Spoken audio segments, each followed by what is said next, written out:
Mga kaibigan, napatanong na po ba kayo sa inyong sarili? Bakit kaya pagkatapos ng ilang dekadang pagsasama, ang mga sandali ng paglalapit na mag-asawa ay tila nawawala na ng init o di kaya naman ay nagiging pilit na lamang? May isang katotohanan na bihirang mapansin ng marami. Kadalasan, ang ating pananaw sa intimasya ay nakabase sa isang maling pagkakasunod-sunod sa halos buong buhay natin. Ang kwentong ibabahagi ko sa inyo ngayon ay hindi lamang tungkol sa teknik o mga simpleng payo sa loob ng kwarto. Ito ay tungkol sa pinakamalalim na koneksyon sa inyong kabiyak, tungkol sa isang katotohanang nakalimutan na kung muli nating mauunawaan ay maaaring sumagip sa mga pagsasamang nanlalamig na. Marami sa atin, lalo na sa mga nasa edad na, ang nahihiyang pag-usapan ang paksang ito. Ngunit ang mismong katahimikang iyan ang dahilan kung bakit nawawala ang pinakamahahalagang bagay. Ang pag-unawa, ang pagkakabuklod, at ang pakiramdam na minamahal ng buong buo. Ako po si Dr. Marilen, isang espesyalista sa kalusugang sexual at tagapayo sa relasyon ng mag-asawa na mahigit sa 20 taong karanasan. Sa loob ng mahabang panahon ng pakikinig sa libu-libong magkapareha, ang labis na bumabagabag sa akin ay ang katotohanan ng karamihan sa mga kalalakihan, kahit mahal na mahal ang kanilang asawa, ay hindi alam ang pinakapundasyon ng katawan ng isang babae. Para silang mga manggagawa na nagmamadaling magtayo ng matatayog na pader, ngunit nakalimutang ilatag ang matibay na pundasyon. At ang resulta, ang tahanan ng pagmamahalan ay laging mabuway, kulang sa seguridad at init na kailangan.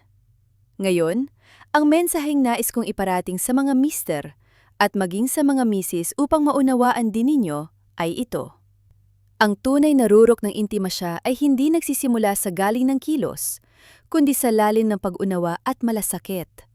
Ang paghaplos sa katawan ng isang babae ay hindi tulad ng pagpindot sa isang buton upang umandar ang makina. Ito ay ang pag-aaral na basahin ang mga pinakamaliliit na senyales ng kaluluwang na nanahan sa katawang iyon. Ito ang pirasong kulang sa 99% ng mga mag-asawa. Kaya naman, samahan ninyo ako, nang dahan-dahan buksan natin ang pinto ng lihim na ito. Pakalmahin ang isipan, humanap ng tahimik na lugar at makinig ng mabuti dahil ang bawat salitang sasabihin ko ay maaring maging susi sa pagbabago ng inyong pagsasama. Ang unang prinsipyo, ang pinakabasiko at pinakamahalaga na dapat nating itatak sa isip ay ang tinatawag kong prinsipyo ng maligamgam na tubig. Ano po ang ibig sabihin nito? Isipin ninyo ang isang napakalamig na araw at ang inyong mga kamay ay halos manigas na sa ginaw. Kung bigla ninyong ilulubog ang inyong kamay sa kumukulong tubig, ano ang mararamdaman ninyo? Siguradong hindi ginhawa, kundi sakit at pagkabigla, at ang inyong katawan ay kusaring aatras. Ngunit, kung magsisimula kayo sa tubig na may katamtamang temperatura at dahan-dahang daragdagan ng init, ang init na iyon ay dahan-dahang dadaloy sa bawat himaymay ng inyong balat na magdadala ng labis na ginhawa at kapanatagan. Ang katawan at damdamin ng isang babae ay gumagana rin sa ganitong paraan. Maraming kalalakihan, kapag nagsimula ang sandali ng paglalambing, ay nagmamadali nakatuon agad sa destinasyon at nalilimutan ang paglalakbay.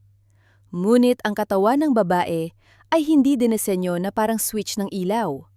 Ang biglaang paghawak sa mga masilang bahagi ng walang tamang paghahanda ay kadalasang nadudulot ng pagkailang o minsan ay inis sa halip na ligaya. Ang paglapit ay dapat may tamang pagkakasunod-sunod, dahan-dahan, gaya ng pagpapainit ng tubig. Paano natin ito gagawin ng tama? Tandaan, ang katawan ng babae ay parang isang instrumentong pangmusika. Kapag tumutugtog ng piano, hindi naman agad binabayo ng musikero ang mga teklado. Sa halip, marahan niyang pinadadaanan ng mga daliri, lumilikha ng himig mula sa iba't ibang nota upang makabuo ng isang awitin. Ganyan din po dapat ang gawin ninyo. Huwag magsimula agad sa pinakamaselang bahagi. Simulan sa pagbalot sa buong katawan ng inyong kabiyak ng inyong paglalambing. Magsimula sa mga bahaging malawak at hindi masyadong sexual, ngunit puno ng damdamin tulad ng likod. Gamitin ang buong palad, hindi lang ang dulo ng daliri, para haplusin ang kahabaan ng gulugod. Magsimula sa balikat, kung saan madalas na ipipon ang pagod at bigat ng mundo, at dahan-dahang bumaba sa baywang. Dito, ang diin ng palad ay napakahalaga. Huwag masyado magaan na parang nakakakiliti, at huwag din namang masyado madiin na parang nagmamasahe ng pilay. Gamitin ang tamang bigat, mainit at banayad, gumagalaw na parang mga alon sa dagat na humahampas sa pampang at muling umaatras. Ang simpleng haplos na ito ay nagpapadala ng mensahe sa isip ng inyong asawa na, ligtas ka rito, magpahinga ka lang. Mapapansin ninyong bababa ang kanyang balikat at ang kanyang paghinga ay magiging mas malalim at mabagal. Iyan ang tanda na bumukas na ang unang pinto. Sumunod, ilipat ang atensyon sa mga braso at binti. Ang panloob na bahagi ng hita ay isang napakahalagang lugar. Ito ay sensitibo, ngunit hindi pa ito ang bawal na gamot. Ang paggalugat sa hangganang ito ay nagbibigay ng matinding pananabik. Gamitin ang dulo ng mga daliri, padapuin ng napakagaan sa loob ng hita mula sa tuhod pataas. Ngunit kapag malapit na sa maselang bahagi, huminto at bumalik pababa. Paglaruan ang bilis, mabagal at maingat paakyat at medyo mas mabilis pababa. Ang pabago-bagong ritmo na ito ay gigising sa kanyang natutulog na damdamin at magpapataas ng kanyang pananabik. Ang tiyan ay isa ring bahagi na madalas nalilimutan ng mga mister. Gamitin ang palad at hagurin ng pabilog ang paligid ng pusod paayon sa ikot ng relo. Magsimula sa maliliit na bilog, palaki ng palaki hanggang sa masakop ang puson at muling paliitin pabalik sa gitna. Sa bahaging ito, ang haplos ay nagpaparamdam ng proteksyon at pangpapahalaga. Dito natin binubuo ang pundasyon ng emosyon. Marami lalaki ang magtatanong, kailan ba pupunta sa main event? Bakit ang tagal? Ang pagmamadaling yan ang kalaban ng tunay na ligaya. Tandaan, para sa mga babae, ang foreplay o pampainit ay hindi lang basta intro. Ito ay bahagi na mismo ng pagtatalik. Ayon sa siyensya, ang mga babaeng nakatatanggap ng sapat na haplos at lambing sa yugtong ito ay may 3 beses na mas mataas na tsansang makamit ang kasiyahan kumpara sa mga minamadali. Matapos ang prinsipyong maligamgam na tubig, dadako tayo sa pangalawang prinsipyo. Mula lawak patungo sa guhit, mula guhit patungo sa tuldok. Ano ang ibig sabihin nito? Sa simula, ginamit natin ang buong palad lawak sa malalaking bahagi ng katawan. Ngayon, dahil mainit na ang katawan ni Mrs. at nakarelax na, papakitin natin ang sakop ng haplos. Gagamit na tayo ng daliri para gumuhit ng mga linya. Isipin na ang inyong daliri ay isang pinsel at ang katawan ng inyong asawa ay isang mahalagang canvas. Igalaw ang daliri mula sa hita, papalapit sa maselang bahagi. Ngunit paalala po, hindi pa ito ang oras para hawakan ang huling destinasyon. Baybayin lamang ang mga gilid, parang isang manlalakbay na naglalakad sa labas ng isang magandang hardin. Igalaw ang kamay sa singit, padapuin ng bahagya sa ibabaw ng maselang bahagi. Haplusin ng napakagaan, parang paru-paro na dumapo at lumipad muli. Ang ganitong banayad na panunukso ay magpapataas ng kanyang pagnanais. Isang mabisang tehnik dito ay ang paghinto. Minsan habang naghahaplos, biglang tumigil ng ilang segundo. Panatilihin ang kamay doon o bahagyang angatin. Ang katahimikang ito ng pandama ay magpapaisip sa kanya. Ano ang susunod? Bakit siya tumigil?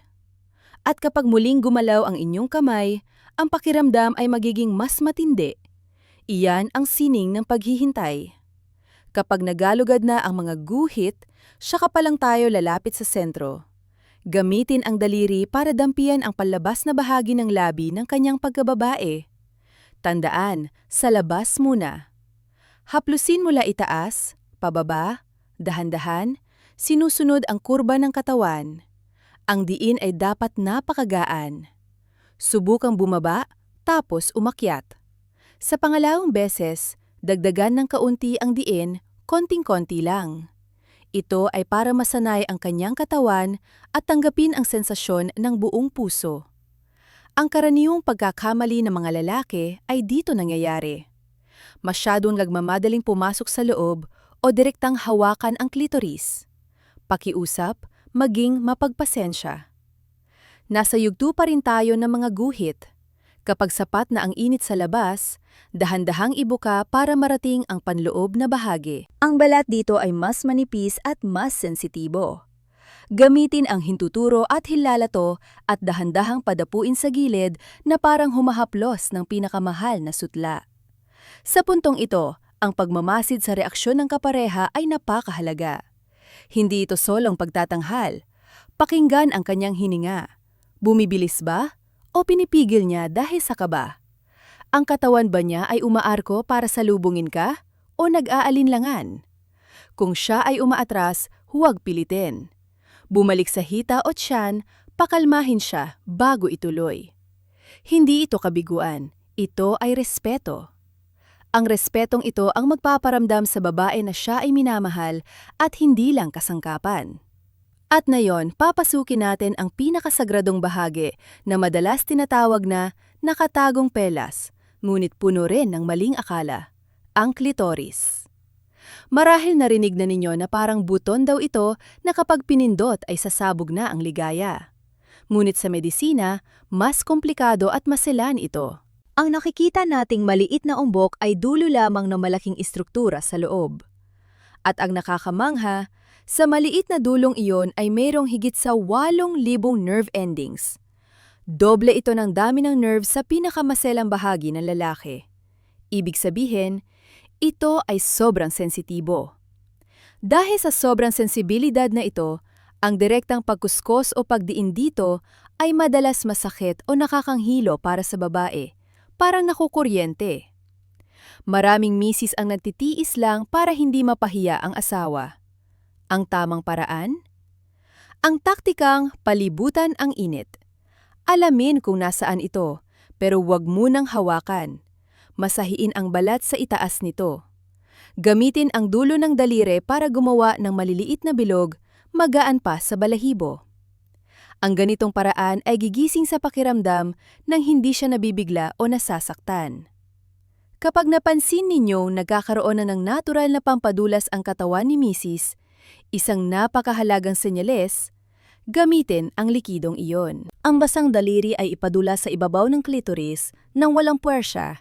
Isipin ninyong nagtatanggal kayo ng alikabok sa talulot ng rosas, ganoon kagaan. May mga babaeng gusto ng pabilog na galaw, may iba namang pataas-baba. Walang iisang formula. Ang sagot ay nasa inyong asawa. Pansinin ang galaw niya. Kung ang kanyang balakang ay sumasalubong sa inyong kamay, ibig sabihin, tama yan, ituloy mo.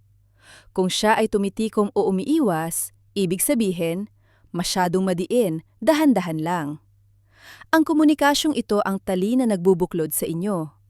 May pasyente akong si Mario, inamin niyang dati ay parang toro siya kung sumugod. Kaya pala laging masakit ang ulo ng misis niya. Nang baguhin niya ang estilo at naging dahan-dahan, para raw nag-ibang tao ang asawa niya. Naging mas malambing at mapusok. Pag-usapan naman natin ang G-spot. Bagamat pinagdatalunan pa sa medisina ang eksaktong lokasyon nito, hindi maikakaila na maraming kababaihan ang nakakaramdam ng matinding ligaya kapag nahahaplos ang loob ng maselang bahagi. Madalas itong nasa bandang itaas na pader sa loob, mga 2 hanggang 3 sentimetro mula sa bukana at medyo magaspang ang tekstura. Ngunit mahalagang paalala, hindi lahat ng babae ay sensitibo sa G-spot. Sa iba nakakaramdam lang sila ng pagkaihi. Kaya mga mister, huwag itong gawing misyon na kailangang mahanap. Huwag i-pressure ang sarili o si misis. Kung naisubukan, gawin ng marahan. Ipasok ang daliri, ipaling ang palad pataas, papunta sa tiyan ni misis, at ikurba ang daliri na parang nagsasabing, halika rito. Kapain ng banayad. Kung positibo ang reaksyon niya, ituloy ang ritmo. Kung wala siyang nararamdaman o naiilang, huminto at ibahin ang estilo. Ang pagtatalik ay pagsasama ng 2 katawan, hindi pagsusulit sa anatomy. At ngayon, tungkol naman sa paggamit ng bibig at dila. Ayon sa pag-aaral, para sa maraming kababaihan, ito ang pinakamabilis na daan patungo sa rurok ng ligaya. Bakit? Dahil ang dila ay malambot, mainit, at kayang magbigay ng kakaibang sensasyon na hindi kayang gawin ng kamay.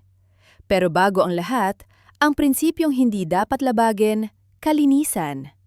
Ito ang pinakamataas na uri ng respeto. Dapat parehong malinis at mabango. Kapag handa na, alalahanin ang prinsipyo ng maligamgam na tubig. Huwag sumugod agad. Magsimula sa halik sa hita, sa puson. Ang mainit na hininga sa balat ay nagpapabuka ng mga ugat at nagbibigay ng masarap na pang-ininig. Kapag nasa maselang bahagi na, gamitin ang dila na parang malambot na brush. Magbago ng diin. Minsan magaan, minsan medyo madiin. At sa klitoris, gamitin ang teknik na paglalaro sa paligid. Dilaan ang paligid o sipsipin ang bahagya, pero huwag masyadong malakas. Isipin ninyong kumakain kayo ng napakatamis na prutas na kailangang namnamin. Ang sikreto dito ay ang pagiging pare-pareho o consistency. Kapag naramdaman ninyong malapit na si Mrs. sa rurok, bumibilis ang hininga, naninigas ang katawan, pakiusap, huwag baguhin ang ginagawa. Maraming lalaki ang nagkakamali na kapag malapit na, binibilisan nila o binabago ang galaw. Nakakasira po ito ng momentum. Ang damdamin ay biglang babagsak. Panatilihin ang ritmo, panatilihin ang diin, hanggang sa marating niya ang tugatog. Bukod sa tehnik, ang inyong pananaw at disposisyon ang pinakamahalaga. Kung gagawin ninyo ito bilang obligasyon lang o para may maiambag, mararamdaman niyon ng babae. Napakasensitibo ng mga babae sa ganitong bagay. Tratuhin ito bilang isang piging na kayo mismo ay nasasarapan. Mahalin ang kanyang amoy, lasa at reaksyon. Kapag nakita ng babae na baliw kayo sa katawan niya, mas magiging tiwala siya sa sarili at mas magaling mararating ang ligaya. Tandaan ang kwento ni Mario na binanggit ko kanina. Dati, ginagawa niya ito dahil lang nabasa niya sa libro, pero napipilitan. Ramdam ng asawa niya iyon, kaya hindi rin masaya. Nang baguhin niya ang pananaw at hanapin ang ganda sa reaksyon ng asawa, sabi niya, "Doktor, noong nakita kong nanginginig siya sa sarap, pakiramdam ko isa akong bayani." Iyan ang ganda ng pagtatalik na may pagkakaisa. Mga kaibigan, napag-usapan na natin ang mga teknik. Pero lahat ng iyon ay mawawala ng saysay kung wala ang huling piraso, ang komunikasyon. Alam ko, sa kulturang Pilipino, ang direktang pag-uusap tungkol sa sex ay nakakahiya pa rin. Maraming mag-asawa ang tumatanda na lang nang hindi nagtatanungan. Gusto mo ba ito? Masakit ba? Pinipili nilang manahimik at manghula o magtiis. Ang katahimikang ito ay pader na naghihiwalay sa inyong dalawa. Hindi naman kailangang formal ang usapan. Pwede itong magsimula sa malambing na tanong. Ayos lang ba ang ganito, mahal? Gusto mo bang mas dahan-dahan? Ang mga tanong na ito ay nagsasabing, mahalaga sa akin ang nararamdaman mo. At maniwala kayo, kapag naramdaman ng babae na pinapakinggan siya, magbubukas ang kanyang puso. Pakinggan din ang wika ng katawan. Ang mabilis na hininga ay senyalis ng sarap. Ang pigil na hininga ay pwedeng senyalis ng sakit o pagkailang. Pakinggan ang mga ungol at galaw. Kung tinutulak niya ang balakang palapit sa inyo, ituloy lang. Kung umuuro siya, huminto at magtanong. Huwag balewalain ang mga senyalis na ito. Huwag ding tipirin ang papuri. Ang ganda mo. Gustong-gusto ko kapag ginagawa mo yan. Ang mga salitang ito ay pampalakas ng loob. Kung may puna naman, sabihin sa maayos na paraan. Imbes na, ang sakit naman yan. Sabihin na, mahal, mas gusto ko yung malambing mong hawak kanina. Ang sarap noon.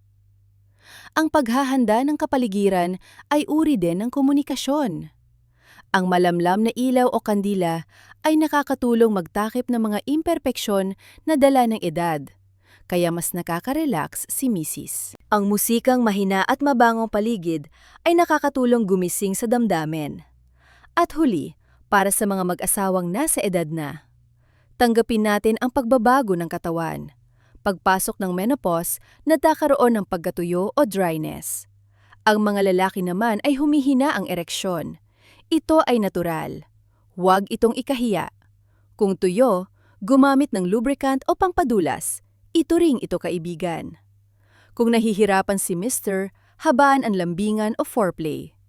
Ang pagtatalik sa edad na ito ay hindi napabilisan, kundi pagpapadama ng kalinga at pagiging magkaramay. Minsan, ang mahigpit na yakap at malalim na halik ay sapat na para maramdaman ang tunay na intimasya. Mga kaibigan, ang pagbabalik ng init ng pagsasama ay hindi nakukuha sa isang gabi. Kailangan ng pasensya, pag-unawa at pagmamahal. Alalahanin ang prinsipyo ng maligamgam na tubig, ang dahan-dahang paglapit at ang bukas na komunikasyon. Huwag hayaang alisin ng edad ang saya ng inyong pagsasama. Kung sa tingin ninyo ay makakatulong ito, subukan ninyo ngayong gabi. Magsimula sa isang mahigpit na hawak kamay, isang malambing na tingin at tapat na pangungumusta. At huwag kalimutang ibahagi ang mensaheng ito sa inyong kabiyak. Sabay nating panatilihing nag-aalab ang apoy ng pagmamahalan sa ating mga tahanan. Maraming salamat sa inyong pakikinig. Hangad ko ang inyong kaligayahan at matibay na pagsasama. Hanggang sa muli.